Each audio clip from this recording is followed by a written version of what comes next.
G'day everybody, my name is Lowell and welcome to the channel. So we have a reaction video from us.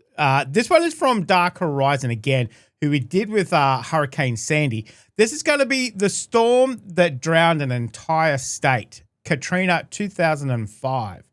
Let's jump into this one. August 29th, 2005. It's early morning on the Gulf Coast, and one of the most powerful hurricanes in American history is bearing down on the city of New Orleans. Look at the size of it already. Holy moly. Meteorologists had been watching Katrina for days. What started as a disorganized cluster of storms in the Bahamas had exploded into a Category 5 monster over the Gulf of Mexico, the first to form there in 25 years. Hurricane Katrina is still blowing strong tonight, building in strength as it heads across the Gulf of Mexico, and it's expected to hit land a second time.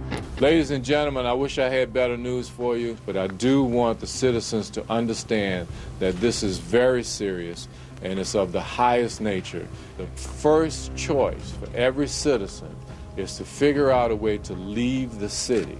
By the time evacuation...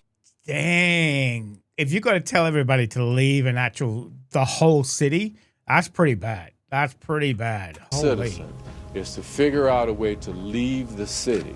By the time evacuation orders went out, over 1 million people had already left. But tens of thousands couldn't, or didn't. And what was coming for them was far worse than they could imagine. Because the storm wasn't the only threat. What destroyed the city had been quietly failing for 40 years, and every single engineer who looked at it knew it. Oh, no. They wrote reports. They ran simulations. Just 1 year before the storm, the government modeled exactly what would happen if it broke. The results were catastrophic, and nothing was done. See, that's the problem. When they know there's a problem and they do nothing about it. And who suffers? The poor bloody citizens. What happened next didn't just flood a city. It drowned an entire state. Damn. To understand what happens on August 29th, 2005, you first have to understand what New Orleans is, and why it was always one catastrophic storm away from disappearing.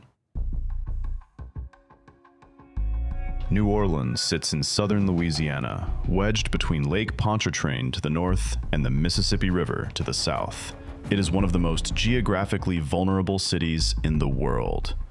Much of the city lies below sea level. In some neighborhoods, as much as 10 feet below. The only reason New Orleans exists at all in its current form is because of an enormous interlocking system of levees, flood walls, and drainage canals that hold back the surrounding water on every side. Take that system away, and New Orleans doesn't flood, it sinks. And everyone in the city knew it. Dang. For generations, this system worked. And for generations, the people of New Orleans lived with the quiet understanding that it had to keep working because the alternative was unthinkable.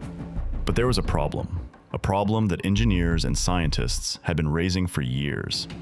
The levees protecting New Orleans had been built by the U.S. Army Corps of Engineers over several decades, and many of them were not built to withstand a major hurricane. Studies going back to the 1990s had modeled what would happen if a large, slow-moving storm made a direct hit on the city. The results were consistently alarming. In 2004, 1 year before Katrina, FEMA funded a disaster simulation exercise called Hurricane Pam. It looked at what would happen if a slow-moving Category 3 hurricane hit New Orleans directly. The simulation predicted tens of thousands of deaths, a city completely submerged, a humanitarian catastrophe of a scale the United States had never experienced. When researchers presented their findings to federal officials, they recall the room not taking it seriously. One scientist described feeling like, quote, "The whole idea was Hurricane Pam was to educate, but, there were a lot of federal folks who were just in the back room laughing. I distinctly got the feeling that I was the geek with a strange accent, and that was it."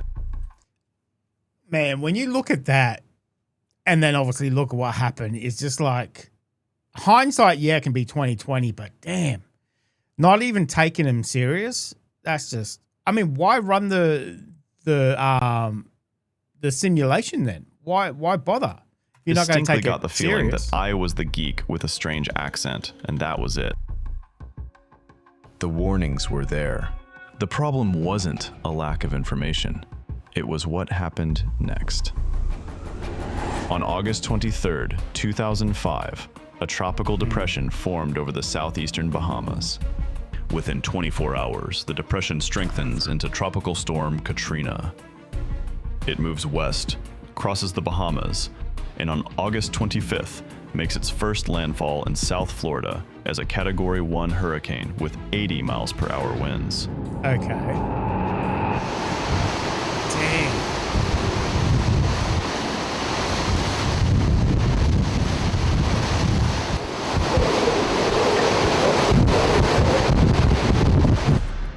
It kills 14 people and moves into the Gulf of Mexico, where it weakens briefly over land before encountering something that changes everything.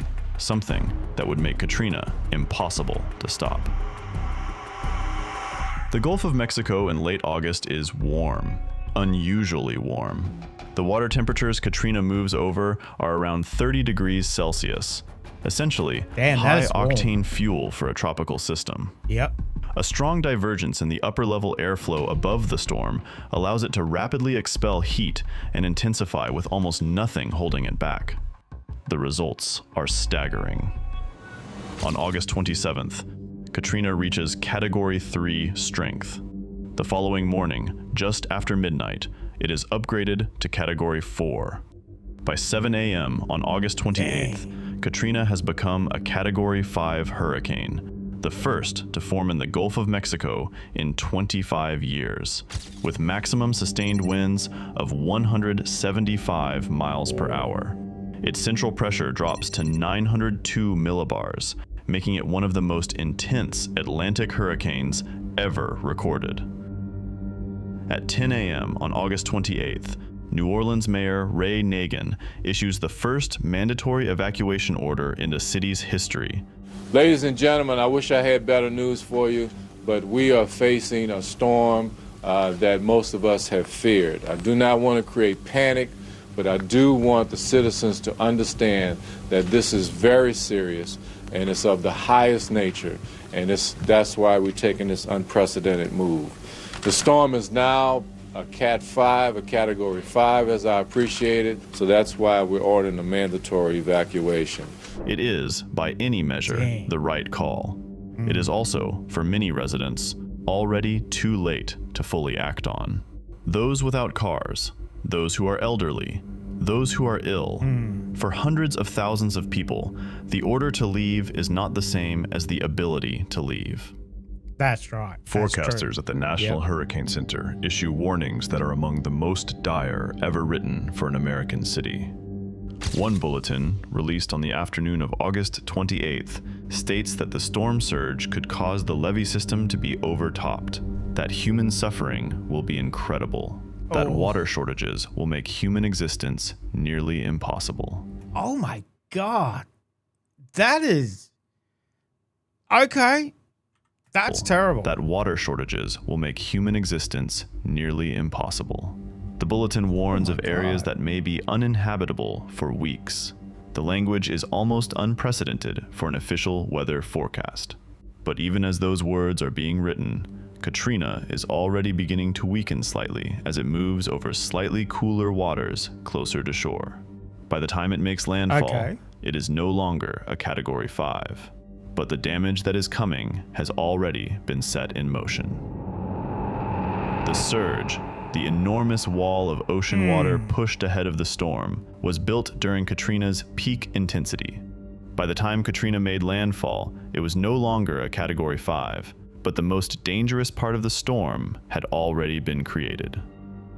At 6:10 a.m. on August 29th, 2005, Hurricane Katrina makes landfall at Buras in Plaquemines Parish, Louisiana, approximately 50 miles southeast of New Orleans, as a strong Category 3 hurricane with maximum sustained winds of 125 miles per hour. Its central pressure at landfall is 920 millibars, the fourth lowest ever recorded for a U.S. landfalling hurricane. It then continues northeast and makes a second landfall near the Mississippi-Louisiana border. Initially, federal officials believe the city has dodged the worst of it. The eye of the storm has passed slightly east of New Orleans. The wind damage is serious, but survivable.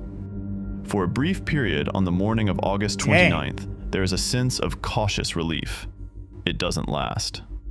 Before dawn, waves from the storm surge had already begun overtopping and eroding levees along the Mississippi River Gulf outlet.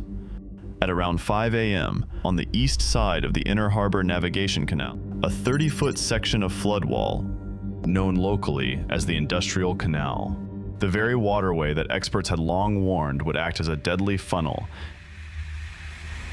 breaches. Water begins pouring through. Wait, is that real footage? No. That can't be real. No. Then a second breach opens. Then Oh another. my God.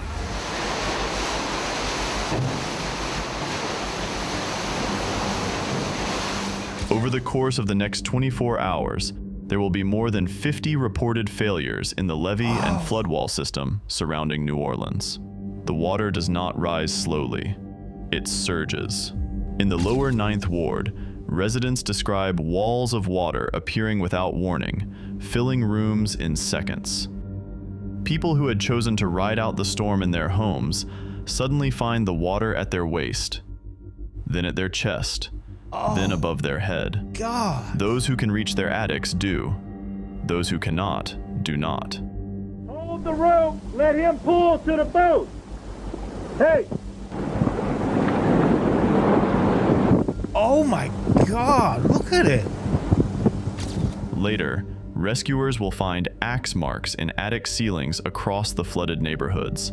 Trying to The get marks out. of people who had managed to hack their way onto rooftops to escape the rising water inside. Some made it, some did not. By the afternoon of August 29th, 20% of New Orleans is underwater. By August 31st, that number reaches 80%. Some parts of the city are submerged under 15 feet of water. The famous French Quarter and Garden District, among the oldest parts of the city, and crucially, among the few areas built above sea level, are largely spared. But the vast residential neighborhoods that surround them are gone. Lakeview, the lower 9th Ward, St. Bernard area, Gentilly, New Orleans East.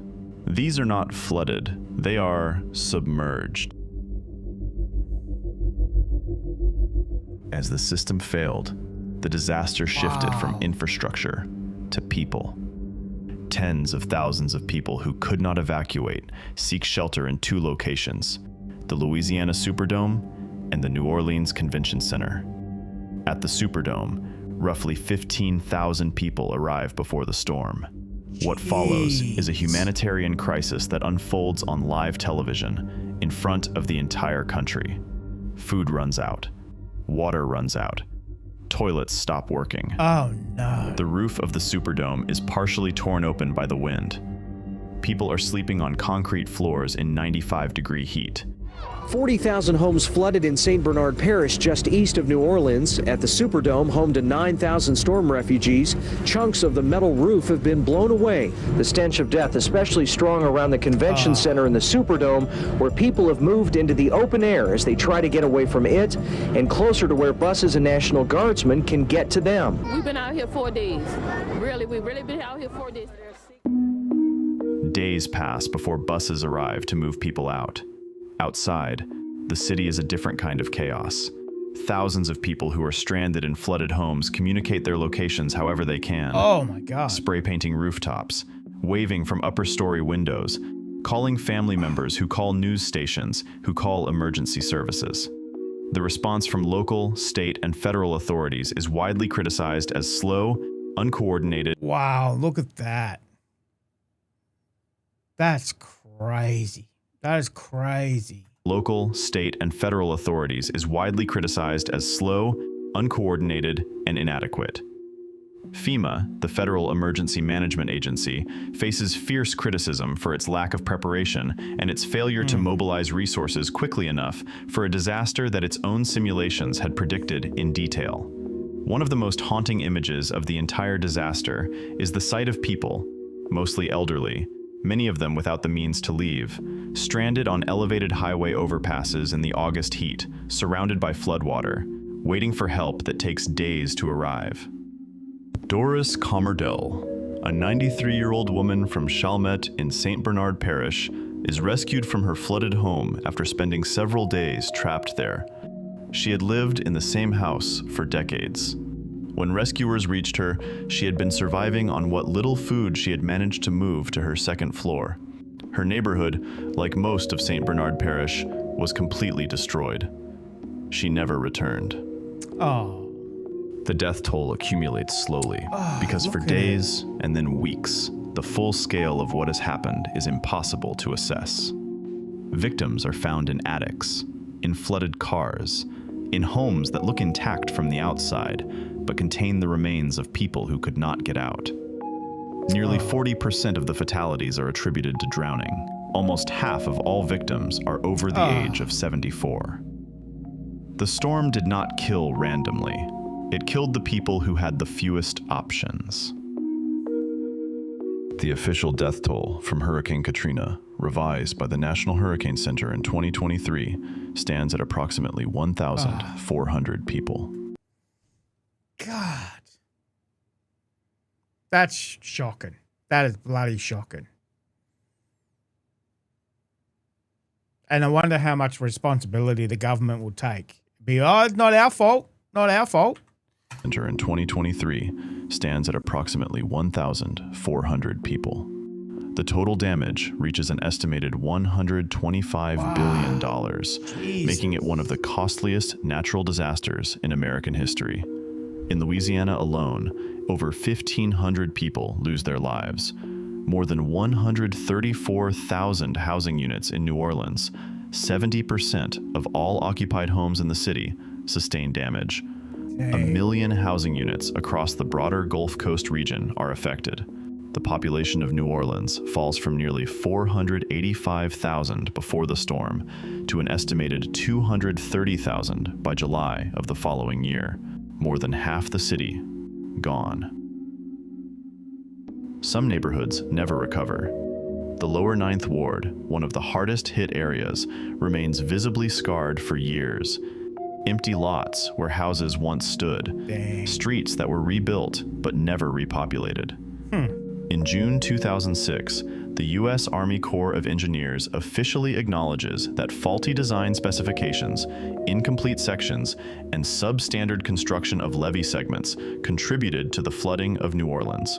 A subsequent analysis by the American Society of Civil Engineers concludes that 2/3 of the flooding could have been avoided if the levees had held. 2/3.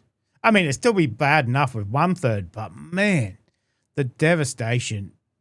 Concludes that 2/3 of the flooding could have been avoided if the levees had held. The deadliest aspect of Hurricane Katrina was not the storm. No. It was the infrastructure failure that followed it. And that infrastructure failure was not inevitable. It was preventable. Not because no one knew, but because nothing was done. The federal government eventually commits more than $14 billion to rebuilding and reinforcing the levee system around New Orleans. The Army Corps of Engineers is spending $14.3 billion. Well, it's a bit bloody late now, isn't it? The storm's already been, morons. The Army Corps of Engineers is spending $14.3 billion to bolster New Orleans' hurricane protection system. Do I feel safe? Do I think the Corps of Engineers has done enough to protect this city, to protect this area? No. New floodgates, pumps, and surge barriers are constructed. The system that exists today is substantially more robust than the one that failed in 2005. Whether it is enough remains an open question that every hurricane season brings back into focus. Katrina's name was retired by the World Meteorological Organization in April 2006. It will never be used again for an Atlantic storm. 20 years later, New Orleans is still New Orleans. The music still plays on Frenchman Street. The food is still unlike anything else in America. The city rebuilt. But it rebuilt unevenly. And in the neighborhoods that bore the worst of the flooding, the question of whether the recovery was ever truly complete, that question has never fully gone away. Katrina didn't just drown a state. It exposed everything that was already broken underneath. And for thousands of people, the cost of that failure was permanent. The storm didn't destroy New Orleans. The system did. Dang. If you made it this far, I appreciate you being here. These videos take a lot of time to put together, and every like, comment, and subscription genuinely helps keep them going.